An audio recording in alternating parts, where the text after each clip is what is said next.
جانتے ہیں کہ مسجد اقصی مسلمانوں کا قبلہ اول تھا، لیکن بہت سے لوگوں کے ذہنوں میں یہ سوال آتا ہے کہ جب پہلے سے ایک قبلہ موجود تھا تو پھر قبلہ تبدیل کرنے کی ضرورت کیوں پیش آئی اور مسجد الحرام کو قبلہ کیوں بنایا گیا؟ اس کی تفصیل کچھ اس طرح سے ہے کہ یہودی اور عیسائی بیت المقدس کو قبلہ سمجھتے تھے، مشرکین مکہ اور کفار کعبہ کو قبلہ سمجھتے تھے۔ آپ صلی اللہ علیہ وسلم مقام ابراہیم کے سامنے نماز ادا فرماتے تھے جس کا رخ بیت المقدس کی طرف تھا۔ رسول اللہ صلی اللہ علیہ وسلم جب تک مکہ میں رہے تو آپ صلی اللہ علیہ وسلم اسی طرح نماز پڑھتے تھے۔ اس طرح خانہ کعبہ اور بیت المقدس دونوں قبلے آپ صلی اللہ علیہ وسلم کے پیش نظر رہتے اور یہ مکہ میں رہتے ہوئے ہی ممکن تھا۔ لیکن جب آپ صلی اللہ علیہ وسلم ہجرت فرما کر مکہ سے مدینہ تشریف لے آئے تو یہاں یہ مسئلہ درپیش آیا، کیونکہ مدینہ منورہ کے جنوب میں بیت اللہ آتا ہے اور بیت المقدس شمال کی طرف آتا ہے۔ اس صورت میں آپ صلی اللہ علیہ وسلم جب بیت المقدس کی طرف رخ کر کے نماز پڑھتے یعنی شمال کی طرف، تو خانہ کعبہ آپ صلی اللہ علیہ وسلم کی پشت کی طرف آتا، اور یہ چیز ان مسلمانوں کو بہت تکلیف دے رہی تھی جو مکہ سے ہجرت کر کے اسلام کی خاطر اپنا گھر بار چھوڑ کر آئے تھے، کیونکہ انہیں خانہ کعبہ سے بہت محبت تھی اور خود آپ صلی اللہ علیہ وسلم کو بھی خانہ کعبہ سے شدید محبت تھی۔ اور دوسری وجہ یہ بھی تھی کہ جب مسلمان اور آپ صلی اللہ علیہ وسلم بیت المقدس کی طرف رخ کر کے نماز پڑھتے تو یہودی بہت خوش ہوتے اور کہتے کہ دیکھو محمد صلی اللہ علیہ وسلم تو ہمارے دین کی پیروی کرتے ہیں، کیونکہ وہ ہمارے قبلہ کی طرف رخ کر کے عبادت کرتے ہیں۔ آپ صلی اللہ علیہ وسلم کو اس چیز سے بھی تکلیف ہوتی، کیونکہ آپ صلی اللہ علیہ وسلم کو یہود و نصارہ سے مشابہت ہونا پسند نہیں تھا۔ اسی طرح 16 مہینے تک آپ صلی اللہ علیہ وسلم نے بیت المقدس کی طرف ہی رخ کر کے نماز پڑھی، لیکن آپ صلی اللہ علیہ وسلم دل سے یہ چاہتے تھے اور خواہش کر رہے تھے کہ اللہ تعالیٰ کا حکم آئے اور قبلہ کو تبدیل کر دے۔ اس لیے آپ صلی اللہ علیہ وسلم بار بار آسمان کی طرف دیکھتے کہ کب جبرائیل علیہ السلام وحی لے کر اترے۔ پھر 16 یا 17 مہینے کے بعد یہ آیات نازل ہوئیں کہ تم اپنا رخ مسجد الحرام کی طرف پھیرو اور جہاں کہیں رہو اسی کی طرف منہ پھیرو۔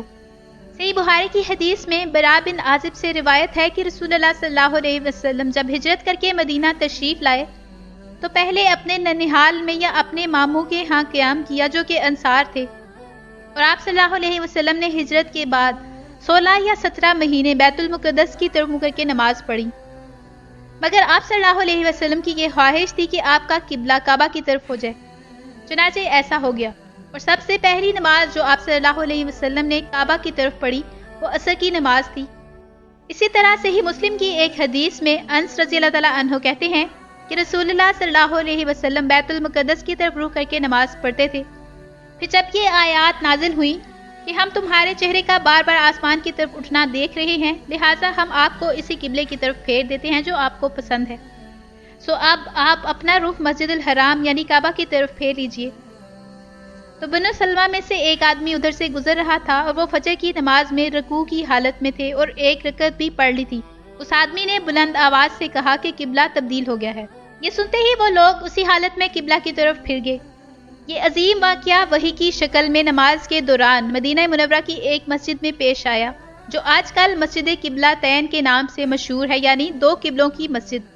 اس مسجد میں آپ صلی اللہ علیہ وسلم اس وقت نماز پڑھا رہے تھے اور تحویل قبلہ کی وحی نازل ہوئی، اور آپ صلی اللہ علیہ وسلم نے صحابہ کرام کے ساتھ نماز کے دوران اپنا رخ بیت المقدس سے کعبہ کی جانب پھیرا۔ کیونکہ ایک نماز دو مختلف قبلوں کی جانب رخ کر کے پڑھی گئی، اس لیے اس مسجد کو مسجد قبلہ تین یعنی دو قبلوں والی مسجد کہا جاتا ہے۔ اس میں چند سال پہلے تک دو محرابیں تھیں جو دو قبلوں کی نشاندہی کر رہی تھیں۔ یاد رہے کہ اب مسجد اقصی کی سمت والی محراب ہٹا دی گئی ہے اور صرف اس کی سمت پر محراب کا نشان لگا دیا گیا ہے تاکہ شناخت رہے کہ یہ قبلہ رخ تھا۔ حجاج کرام پورے سال اس کی زیارت کرتے ہیں۔ جب آپ صلی اللہ علیہ وسلم بیت المقدس کی طرف رخ کر کے نماز ادا کرتے تھے تو یہودی خوش تھے، مگر جب قبلہ تبدیل ہوا تو یہودیوں کو یہ سمجھ میں آ گیا کہ اب ایک نئی امت کی تشکیل ہونے جا رہی ہے، کیونکہ اس سے پہلے تک بنی اسرائیل کے پاس امامت تھی، مگر اب ان کو اس امامت کے رتبے سے معزول کیا جا رہا تھا اور مسلمانوں یعنی امت محمدیہ صلی اللہ علیہ وسلم کو امت وسط قرار دیا جا رہا تھا، یعنی تمام امتوں کی امامت امت محمدیہ کو دی جا رہی تھی۔ جس پر وہ سیح پا ہو گئے اور پراپیگنڈا شروع کر دیا۔ یہودیوں نے مسلمانوں کے دلوں میں شکوک و شبہات ڈالنے شروع کر دیے کہ یہ کیسا دین ہے جس میں قبلہ تبدیل ہوتا رہتا ہے۔ اب اگر اصل قبلہ خانہ کعبہ ہی تھا تو پھر پہلی 16 ماہ کی نمازوں کا کیا ہوا؟ یعنی وہ ضائع ہو گئیں یا وہ ہوئی ہی نہیں؟ کچھ سادہ لوگ مسلمان اس بات سے پریشان ہو گئے تو اس پر اللہ تعالیٰ نے فوراً ہی یہ آیات نازل فرمائی کہ مشرق اور مغرب رخ کرنا یہی کوئی ثواب کی بات نہیں، ثواب تو یہ ہے کہ اس سے اللہ پر، قیامت پر، ملائکہ پر، خدا کی کتابوں پر، پیغمبروں پر ایمان لائے اور خدا کی محبت میں عزیزوں کو، یتیموں، مسکینوں، مسافروں اور سائلوں کو، غلاموں کو آزاد کروانے میں اپنی دولت دے۔ یعنی اصل چیز تو اللہ تعالیٰ کے حکم کی پیروی کرنا ہے۔ یہاں یہ بات بھی سمجھنا ضروری ہے کہ قبلہ کا مقصد ایک مشترکہ سمت متعین کرنا تھا تاکہ سب مسلمان ایک ہی سمت میں رک کر کے نماز ادا کریں، ورنہ اللہ تعالیٰ تو ہر سمت میں موجود ہے۔ اسی طرح مسلمان خانہ کعبہ کی عبادت یا خانہ کعبہ کو سجدہ نہیں کرتے، بلکہ کعبہ صرف ایک قبلہ متعین کرنے کے لیے ہے تاکہ کوئی بھی مسلمان چاہے دنیا کے کسی بھی حصے میں ہو، وہ اپنا رخ ایک ہی طرف کر کے اللہ تعالیٰ کی عبادت کرے۔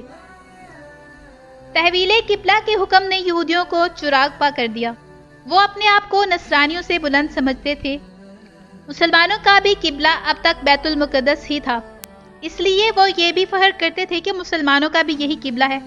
لیکن جب کعبہ قبلہ بنا تو وہ برہم ہو گئے اور کہنے لگے کہ محمد صلی اللہ علیہ وسلم کو تو ہماری ہر بات کی مخالفت مقصود ہے، اس لیے قبلہ بھی تبدیل کر لیا۔ یہاں پھر وہی نازل ہوئی کہ صفحاء یہ اعتراض کریں گے کہ مسلمانوں کا جو قبلہ تھا اس سے ان کو کس نے پھیر دیا؟ کہہ دو کہ مشرق اور مغرب سب خدا ہی کا ہے۔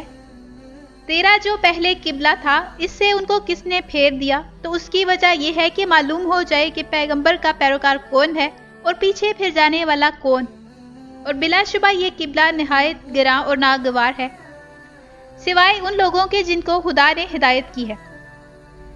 یہودی منافقت کا لبادہ اوڑھ کر مسلمانوں کے ساتھ نمازیں ادا کر رہے تھے، تو جب سورہ بقرہ کی یہ آیات نازل ہوئی تو وہ اپنے قبلے کی طرف بھاگے، اور اس طرح ان کی منافقت کا راز تحویل قبلہ کی شکل میں فاش ہو گیا۔ اسی سورہ بقرہ کی آیات ہم سے یہ تقاضا کرتی ہیں کہ ان تعلیمات پر عمل کرتے ہوئے پیغمبر اسلام صلی اللہ علیہ وسلم کے سچے پیروکار بنیں۔ امید ہے اس ویڈیو سے آپ کے نالج میں اضافہ ہوا ہوگا۔ اگر آپ کو یہ انفارمیشن پسند آئی ہے تو اس کو اپنے فرینڈز کے ساتھ ضرور شیئر کریں۔ نیکسٹ ویڈیو تک کے لیے اللہ حافظ۔